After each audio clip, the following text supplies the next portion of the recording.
today we'll talk about how can you enable light mode on your Truecaller app. We go to figure out the solution on how you can do that on your app.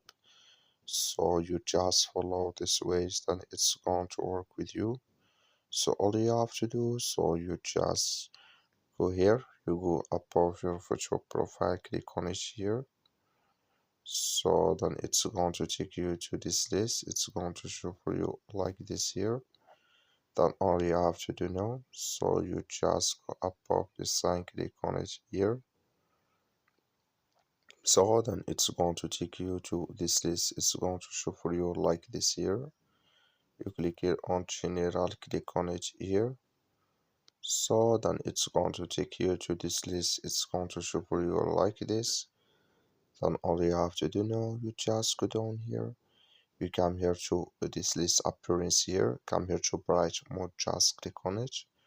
So then it's going to change with you to light mode here on your Truecaller app. That's all you have to do. Thank you for watching. Don't forget to support us by liking and subscribe.